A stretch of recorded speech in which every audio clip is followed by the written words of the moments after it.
Good afternoon, everybody. My name is Eric Tate, and I work at the Center for Policy Research on Energy and the Environment. Today, we're fortunate enough to hear from Running Grass, who's an environmental activist, educator, federal policy expert, and consultant. He was among the delegates to the first National People of Color Environmental Leadership Summit in 1991, which was a major milestone in the formation of the environmental justice movement. The People's Summit is really well known for its set of 17 environmental justice principles, one of which calls for social and environmental education based on diverse cultural perspectives. Now, Running Grass is a strong proponent of multicultural approaches to lifelong environmental education and has made that a focus of his work. Today, he's going to discuss some of his recent work in the state of Washington with respect to one of their new EJ laws called the Healthy Environment for All Act. And with that, I'd like to turn it over to you, Running Grass, and we look forward to your presentation. Thank you very much, Professor Tate. Can you see me in the screen? Oops, my slides. Hang on just a second. There we go. Share screen, and there are my slides. Okay, great. All right. Okay. Can you hear me? Everything's good? Slides? Good. Okay. Um, So slight change in focus in my talk today, but we will cover the transformative role of the Environmental Justice Council in those two pieces of legislation. Um, but I'd like to broaden the focus a little bit as well. So hello, my name is Running Grass. My pronouns are he and him. I identify as African American. I'm also a native of New Jersey and grew up in Atlantic City. I'm coming to you today virtually, however, from Bainbridge Island, Washington, the traditional land of the Suquamish tribe. I appreciate everyone accommodating me for this slight change in format. Um, uh, so we'll carry on in that regard. Um, I much appreciate the opportunity and privilege to be with you all today. I want to thank the Office of Sustainability, Keeley, and Bradford Seminar for the invitation and making these various arrangements to make my visit possible. Let's see. I'd like to express some also gratitude to the folks that I consulted in to do this presentation. Um, Bob and Robin Collin, Professor Devin Pena, University of Washington, Professor Troy Abel, Western Washington University, Emma Prige, Three Circle Center Associate, staff of the Washington Environmental Justice Council for sharing some slides with me, front and centered. David Mendoza for his slides on the CCA, the Climate Commitment Act, and Millie Piazza, who is a lifelong friend and the Environmental Justice Coordinator for Washington State. I'd like to dedicate today's um, presentation to Bunyan Bryan, School of Environment and Sustainability, University of Michigan, and also not listed here is Dishang Diangshan, who is was an important key organizer in the Seattle area for environmental justice from many years ago.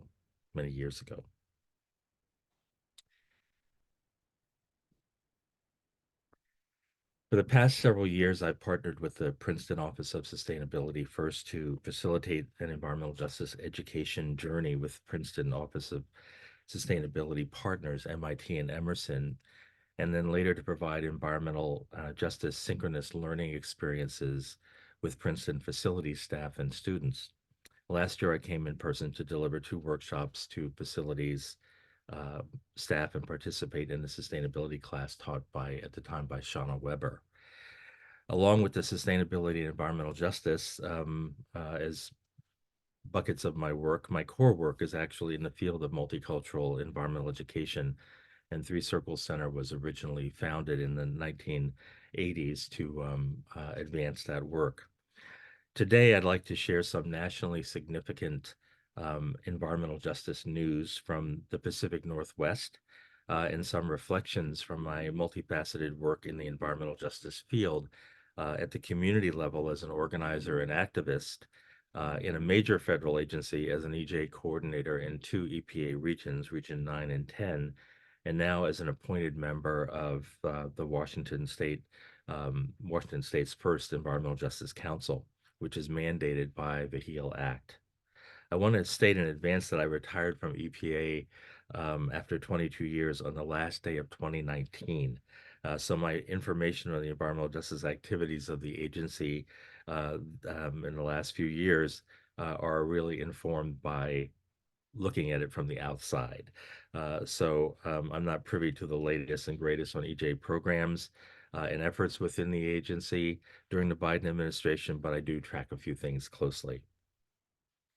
The environmental justice movement has really reshaped how government agencies engage with overburdened, disproportionately impacted, and low income communities. Such communities are frequently majority people of color, low income, low wealth communities. They are the foundational communities and the people of the environmental justice movement. The environmental justice movement has changed the expectations and practices of agencies as a result of the heightened empowerment and expectation of communities as to not only what assistance they expect to receive, but the level of responsiveness, the prioritization of their issues, and how they are engaged by government agencies. In this talk, I'd like to explore with you how the environmental justice movement has raised the bar on the expectations of how environmental agencies view and interact with people of color communities around issues of environmental quality and community public health. And the Washington State Environmental Justice Council is actually a key piece in the transformation of the way that agencies in Washington State engage with communities.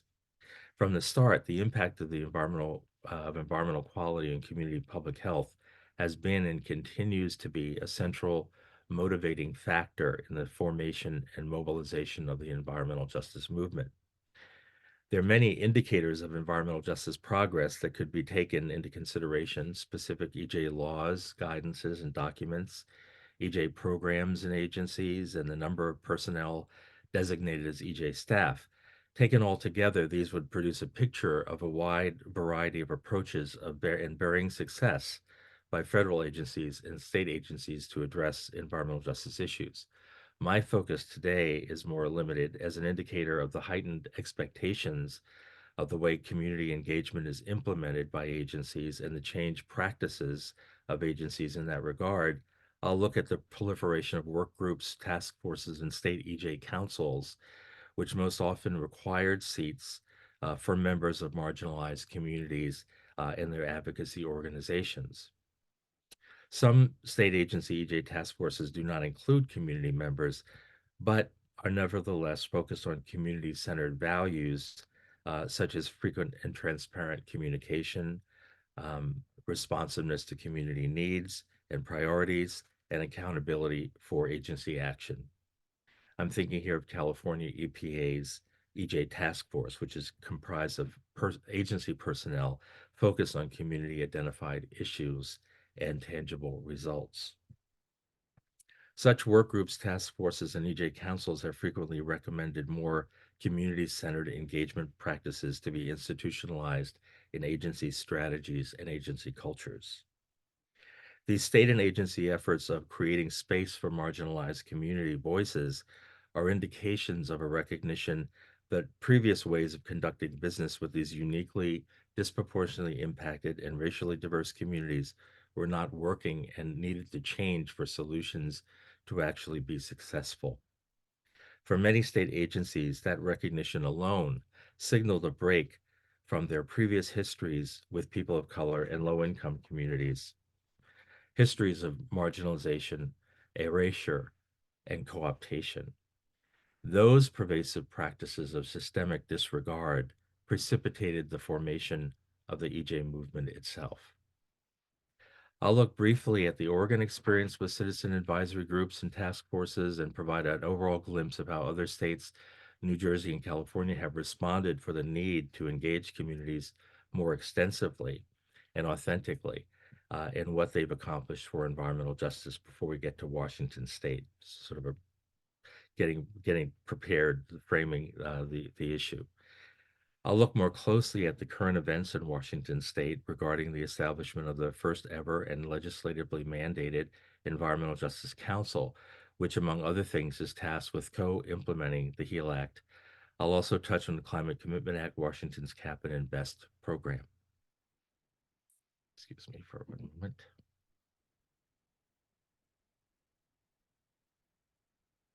We would hope to see, with the heightened and more intensive engagement with communities, increased success in influencing and even shaping the environmental policies that impact their communities. In that regard, we'll look briefly at the work of the coalition Front and Centered in Washington state that helped to formulate and facilitate the passage of the HEAL Act. So I won't spend a couple things. One is um, I won't spend a lot of time on what environmental justice is, just a little brief piece, because I'm assuming that everybody is pretty much very familiar with it and very familiar with the evidence for these kind of disproportionate impacts and the causes. And also, when we get to the questions and hopefully answers, some answers, and discussion, I'll really am depending on you to your questions and comments to sort of pull out of me other information that I'm not really talking about. It's not on my piece of paper in front of me. So that would be really helpful to get to know you a little bit that way.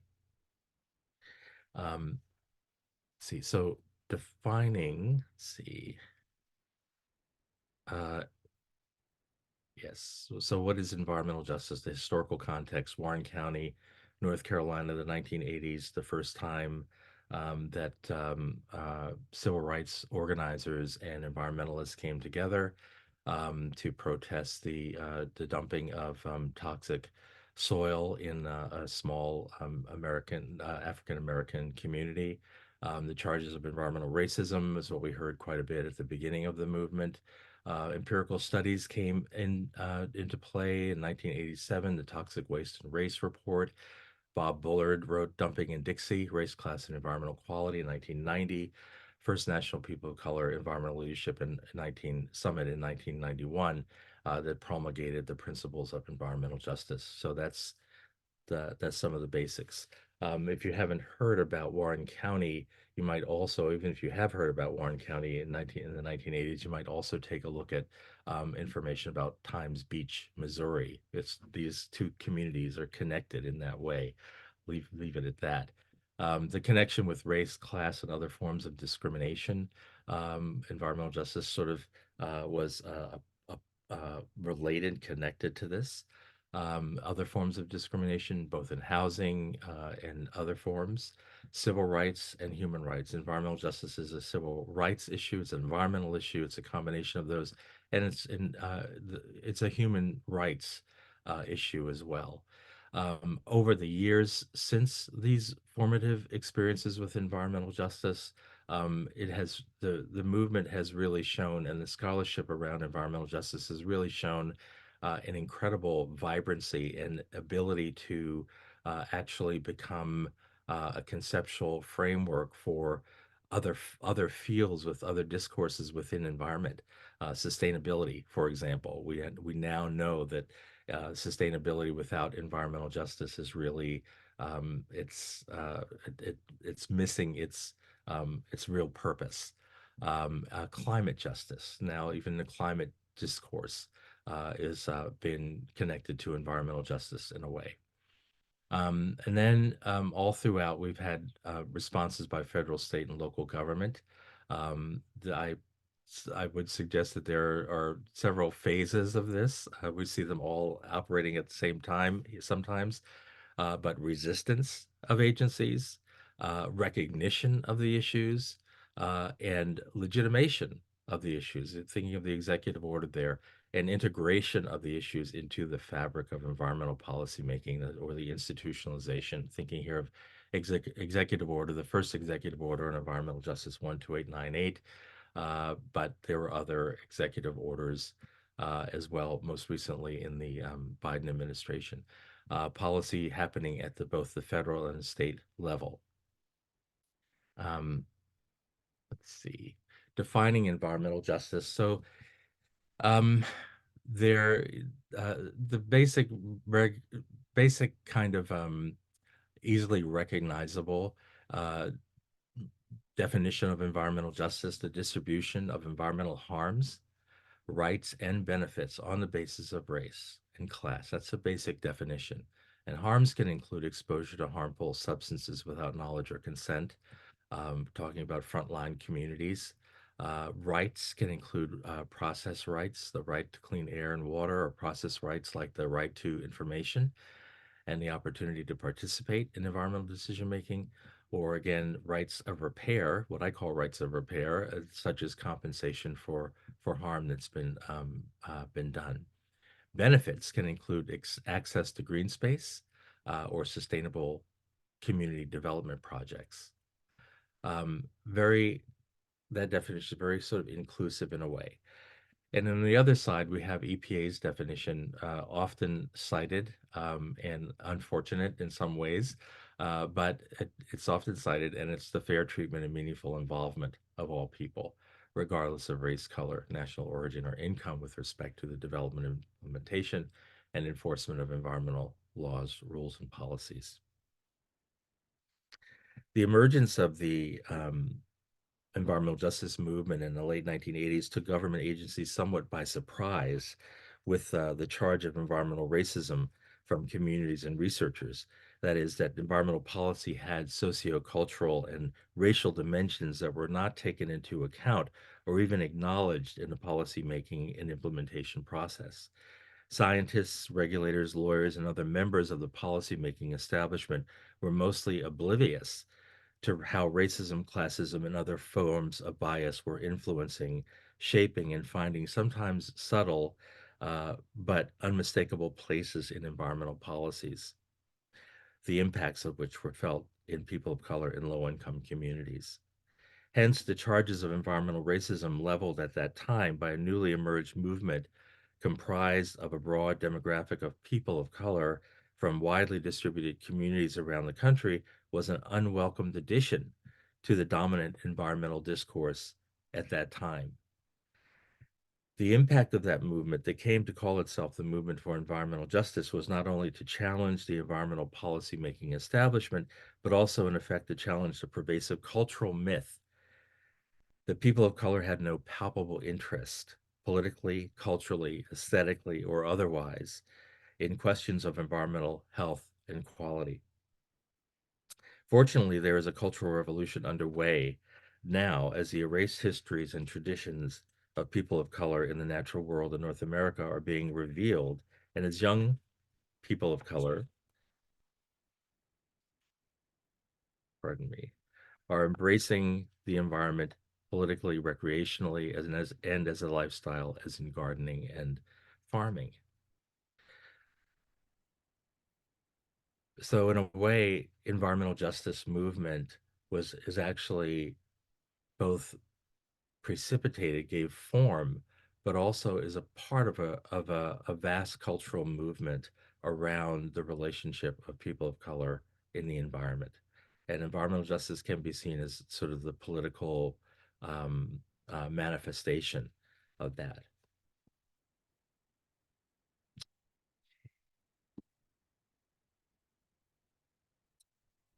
Historically, there have been limitations on agencies' ability or desire, capability to meet community needs for participation, partnership, and ownership of policies and solutions. And these include rigidly structured participation and engagement requirements of environmental laws and regulations, and an inability or unwillingness to use the available discretion to expand the options for more intensive community engagement. Devaluation of community knowledge, resulting in lack of resources, money, and time devoted to the engagement activities with people of color, low income, and other marginalized communities.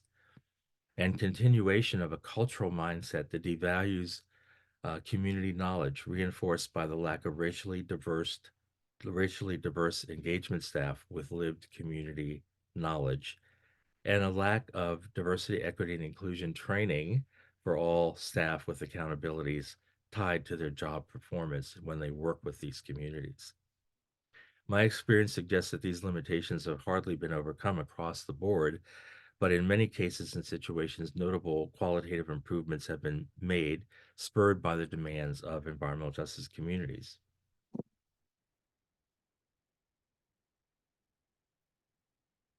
From the emergence of the environmental justice movement, the lack of equitable and inclusive participation in the policymaking process and the implementation of policies and lax enforcement of environmental laws and standards in communities of color have been challenged. The centrality of community-driven and collaborative approaches and equitable and inclusive environmental engagement is rooted in the earliest stages of the formation of what was to become the national movement for environmental justice. Those early stages of organizing were community-based and were direct community responses to local um, issues, often local issues with national significance. And these were most frequently public health issues. As these community-based organizing efforts developed into regional networks and emerged then as a national movement, the community focus was baked into the perspectives and demands of the movement. The national movement was a local and regional effort that found common cause as communities challenged federal and state level laws, program implementation, and the dominant agency practices of community engagement and participation.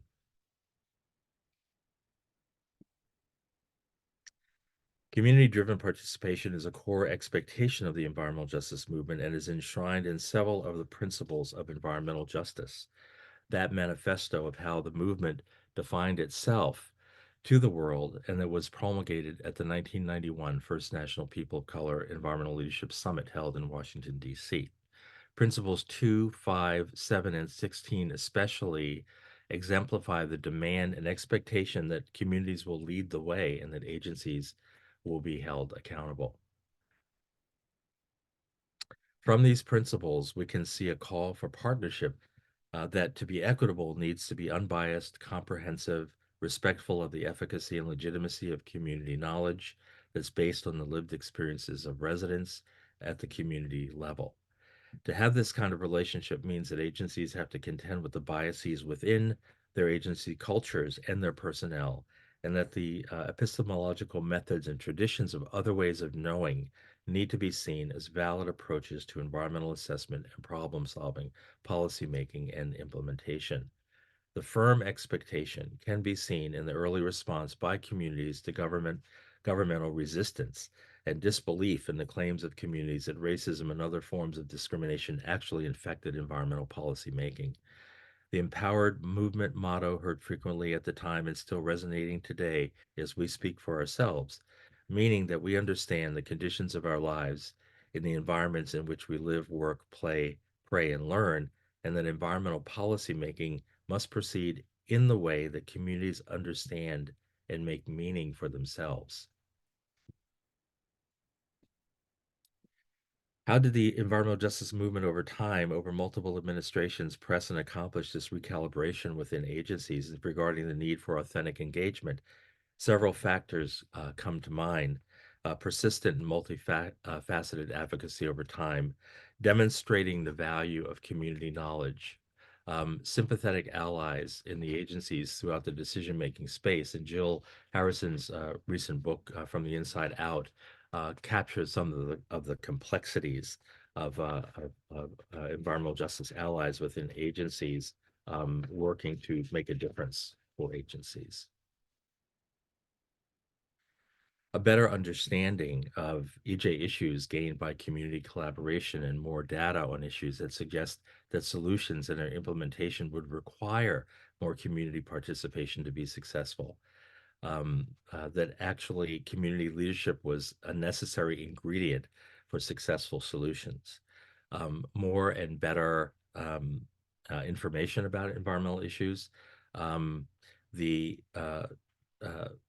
improvements over time to EPA's EJ Screen GIS platform has been extensively used by communities to understand their local conditions and provide a foundation for their advocacy.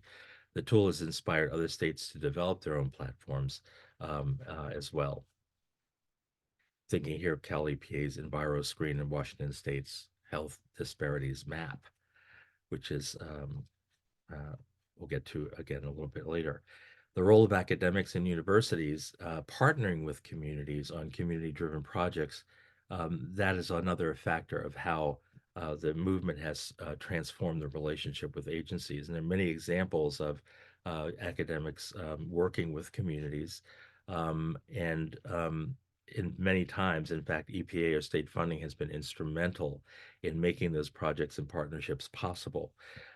These types of projects have enabled community leadership to emerge to the forefront, have provided training opportunities for community members, and tempered perhaps some of the distrust they may have had of science while demonstrating how science can actually help communities achieve their policy objectives. Working with communities, I'm thinking here of Devin Pena, Professor Devin Pena from University of Washington, working in the Southwest on traditional foods and food security. Professor Troy Abel of Western Washington, who worked with high school students to monitor air on and near the school grounds at Cleveland High School in Seattle. And he also worked with community members in the study of heavy metal deposits in moss in communities around Seattle. Thinking to Bill Daniel of the University of Washington, who worked with communities and other researchers near the Duwamish River Superfund site to develop the first ever health impact assessment for this Superfund site in downtown Seattle. And also thinking of Edmund Cito, University of Washington, who's doing air monitoring work that figures into the work of the EJ Council and HEAL. Their work has also helped prepare both community members and university students to become scholar activists who go on to develop data in support of community advocacy, advance environmental protection in communities, and produce knowledge and relationships that support policy development and change. As Robert and Robin Collins stated in their paper, Environmental Justice in Oregon, It's the Law, as environmental policy matures and includes more citizen monitoring and involvement, the role of communities will increase, and that's really what we want to see. So I'd like to move on quickly now to look at briefly the efforts of a few states in regard to how they have approached EJ task forces.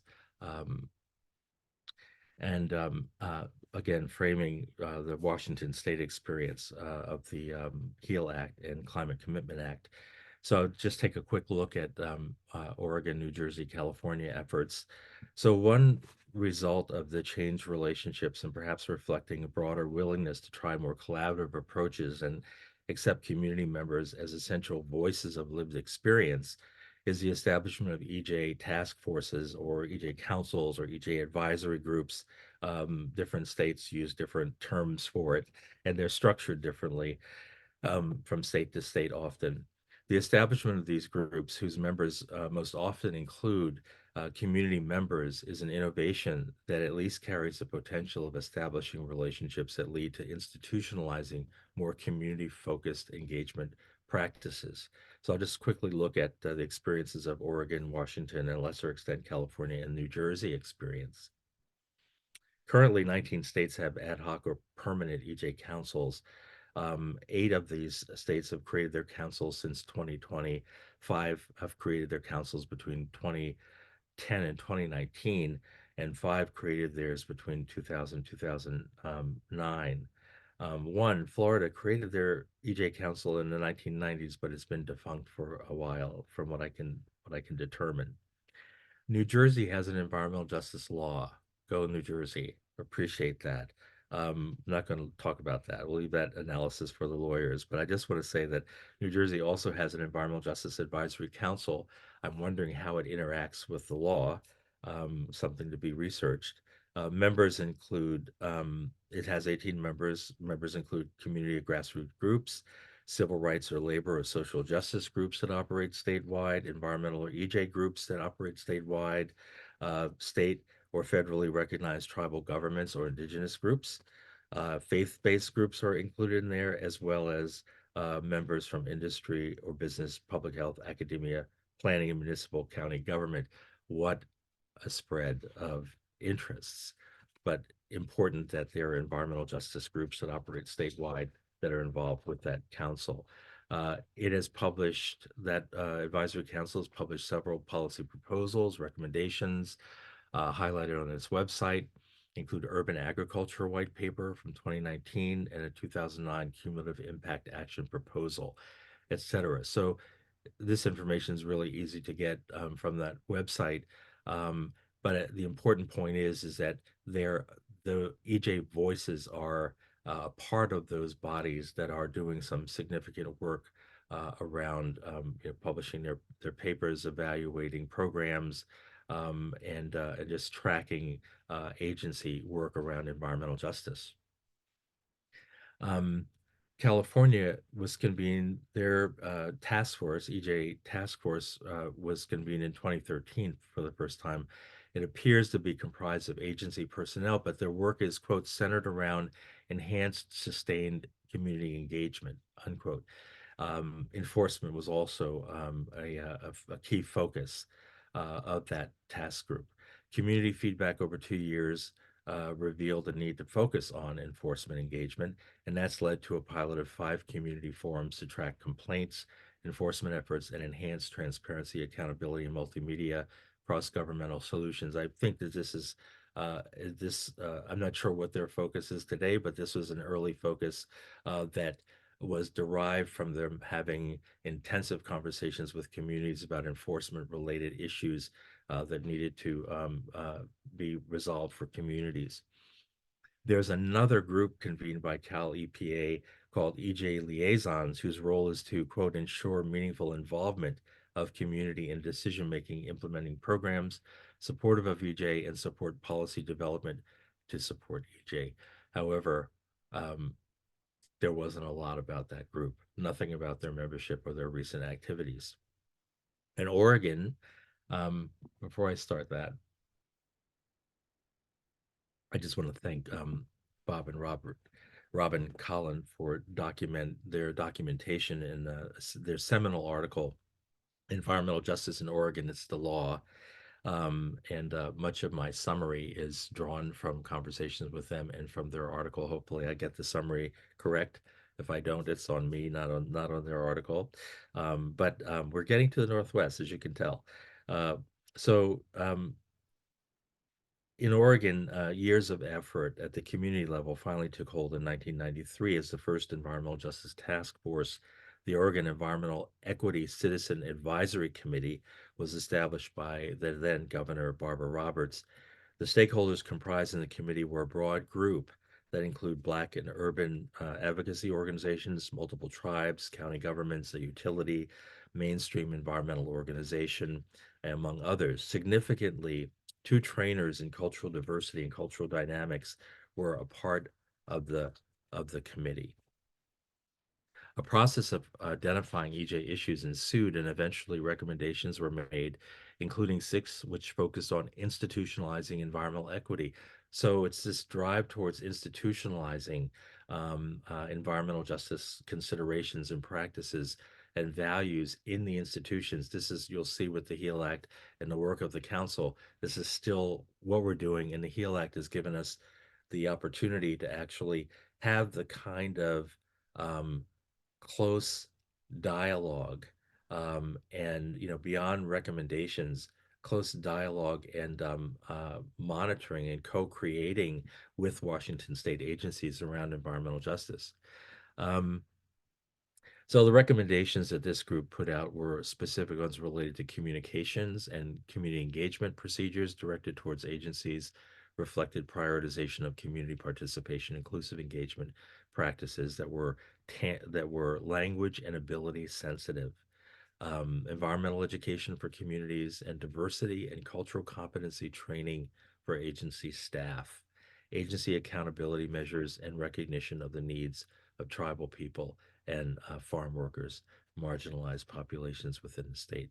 The Citizens Advisory Committee was followed by the Governor's Environmental Justice Advisory Board, established by Governor Kitzhaber then by executive order in 1997. Executive orders are a whole nother thing, very interesting that the states modeled themselves early on by with EPA's executive order in 94.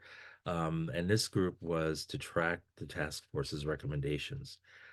Finally, in 2007, mandated by law assigned by Governor Kulongoski at the time, an environmental justice task force was established by law that reported directly to the governor about state environmental justice concerns and the progress state agencies were making towards achieving environmental justice goals.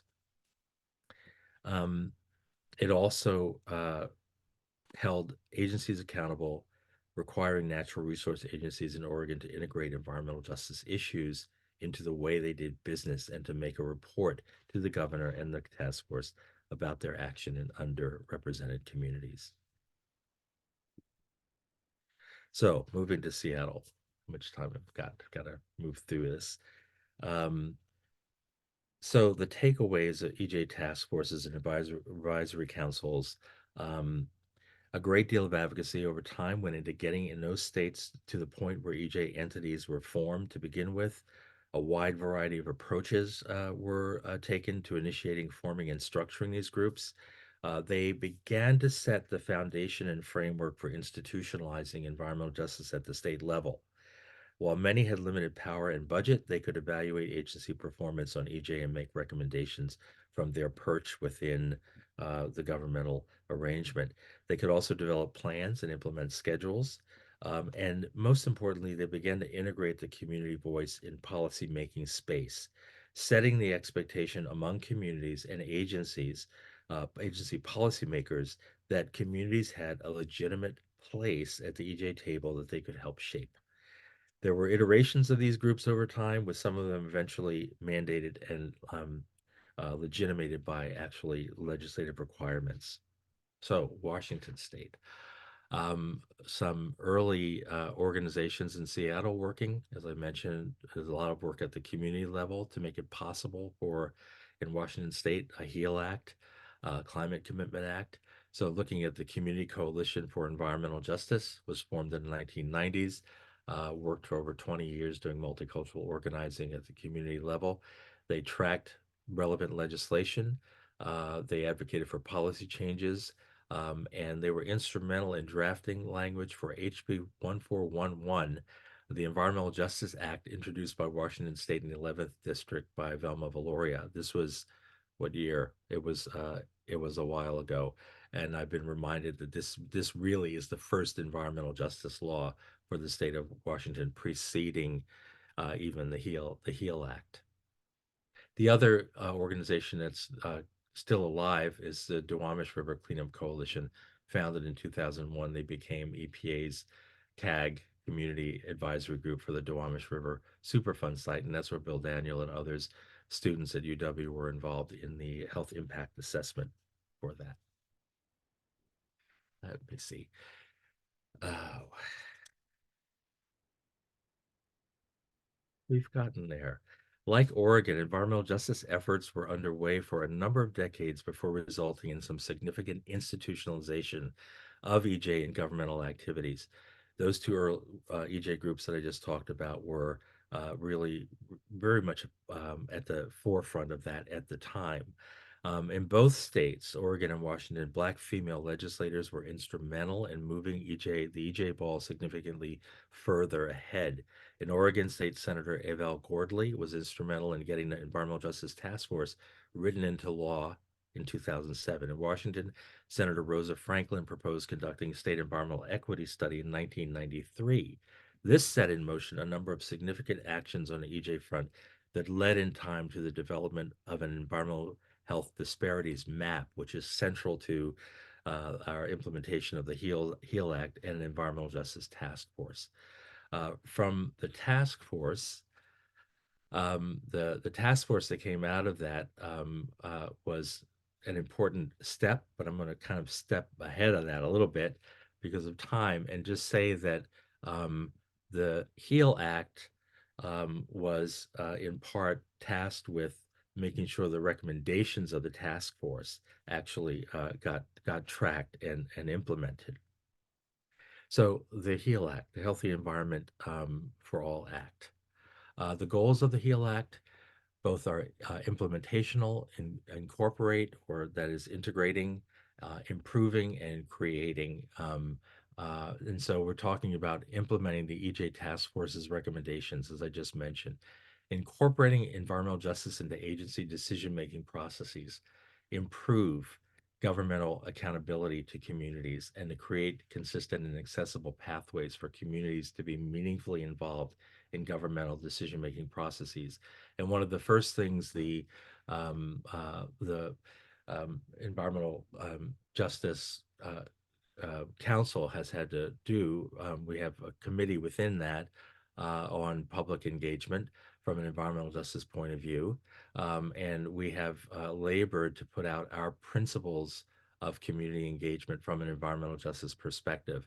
And that is being incorporated into agency community engagement plans. So we see, I think the important thing is to see that this council that has been set up by the HEAL Act is actually has this connection with the agencies that is kind of unique and different, and one more step along the way of creating agency accountability. So the HEAL Act, the main components, it has a definition of environmental justice. We always start there. Establishes a permanent EJ council, that's us, requires and defines tribal consultation with a state like Washington State that has so many tribes. That's really important, and we have tribal representation on the council. I'm going to finish in just a minute quickly. And updates and funds environmental health disparities map. That's how we are able to tell where are the issues, where are the communities that are disproportionately impacted and have health disparities because of environmental qualities. It lays out things that state agencies must do. And on the lower left, you see the agencies that are included in the HEAL Act: agriculture, natural resources, commerce, ecology, health. There are other agencies that are not included directly that have an opt-in ability to opt into the requirements of the HEAL Act. Our state implementation, you can see community engagement on the far left. It's a little dark, but community engagement is a big piece. Tribal consultation, EJ and strategic planning, EJ assessments that agencies have to do, and EJ and budgeting and funding. And just to say that what we're trying to do with this is really what we're looking at is really a transformation of agency culture, policy, and practice. It's not simply the policies, it's not simply the practices of engagement, but it's actually the culture that in which those policies and practices actually take form and oftentimes are reflective of biases, agency and personnel biases. So we're looking for a very deep change in these agencies.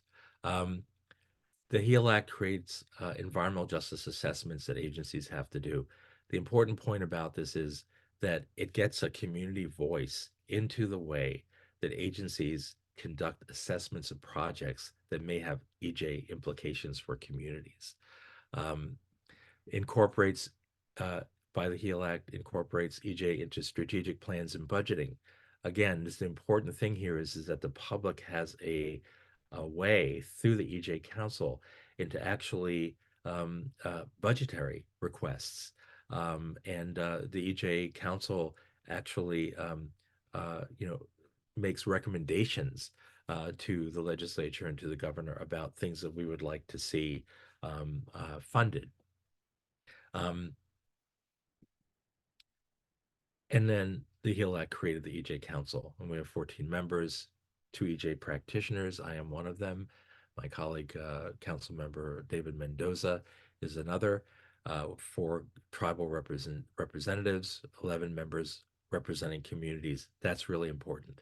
That 11 members represent communities directly.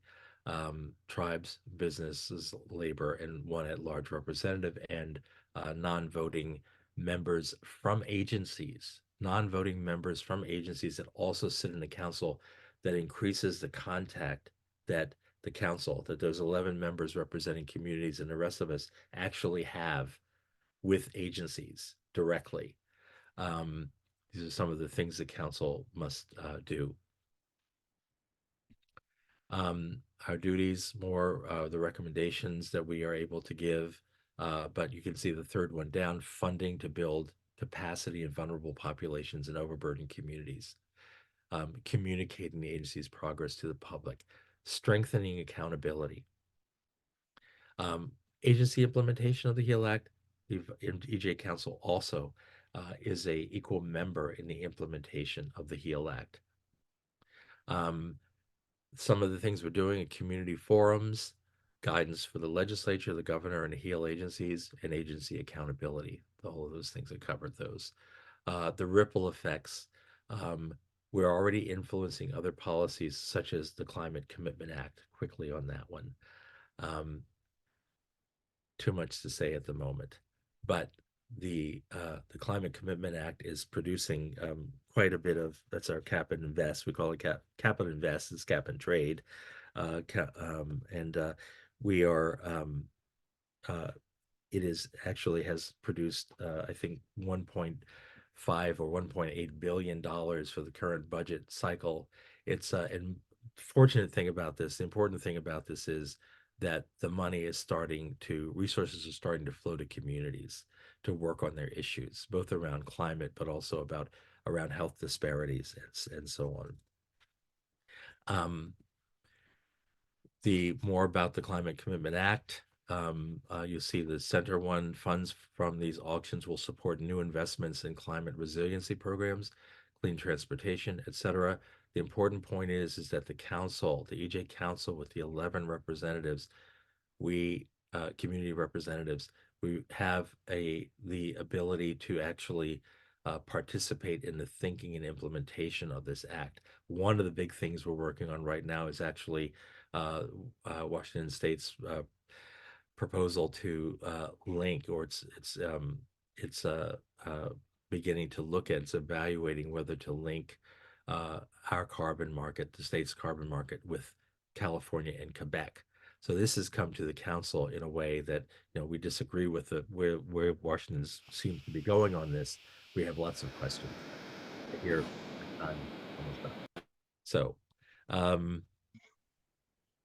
do I want to say about that? Running Grass, I'm sorry to interrupt. I think if you want to have some time for questions, okay. That we just need to round up. Sorry, we'll do that. I think I got the point across. And just for one last thing is, Front and Centered is an organization, a coalition of community-led organizations across Washington State. They're instrumental in the formulation and passage of the HEAL Act. They are heavily represented in the Environmental Justice Council. I think probably all 11 community representatives are part of the Front and Centered coalition.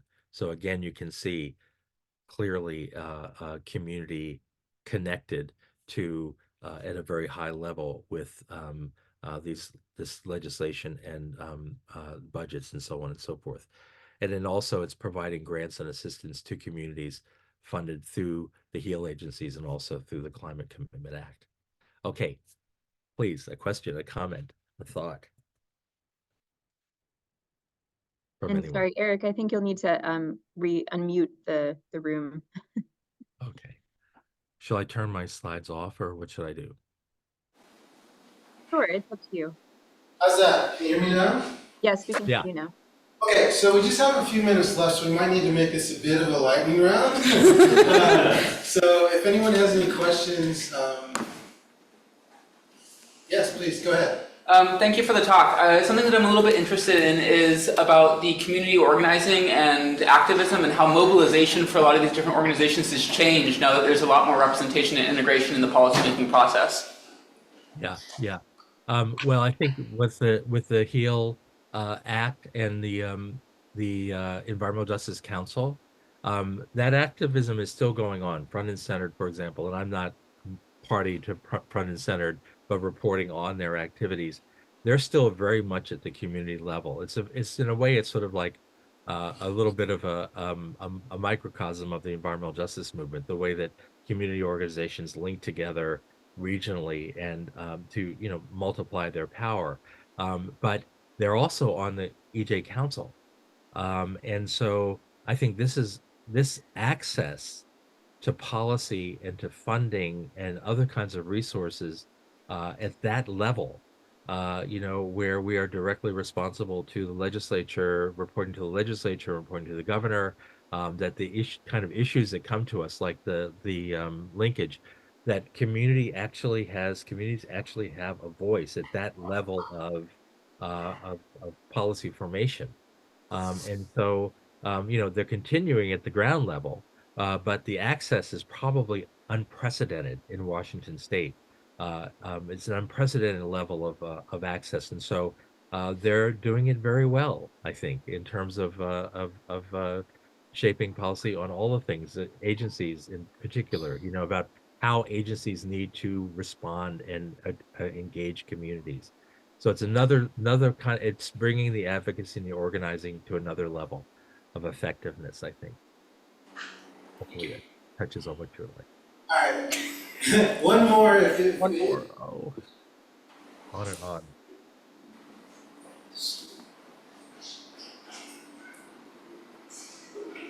Sure, I got a question. Go ahead. Running Grass, in one of your last slides about cap and trade in Washington, I believe, there was a line there about pollutants, including ozone and particulate matter. Is that potentially part of a cap and trade program, and how is that working? I'm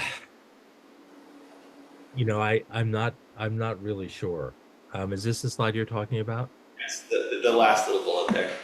I was just curious. Also requires a reduction of criteria air pollutants. How is it working? The air program of ecology is actually a part of what we're doing. And I think Professor Cito, who I mentioned before, I believe that some of his work around community air monitoring is a part of the mix there. I know that the air program at Ecology is actually, the plan is to actually place additional monitors in overburdened communities that have health disparities. And there will be, I think, community engagement around where those monitors should be, because again, communities they have their idea about where things like this need to happen. So where governmental action needs to occur. So that is happening, and for the community engagement that will occur around that and other things that agencies are doing, they have to develop their own community engagement plans, and those plans have to reflect the council's principles of environmental justice and community engagement. So we want to make sure that communities are a part of, all the way to the placement of where these things should be, to access to the data, and any follow-up in terms of actually actions to reduce the criteria air pollutants in those areas, in those neighborhoods. So that's good. All right, so that'll bring our Bradford seminar to a close for this week. I'd like if y'all can join me in saying thanks to Running Grass for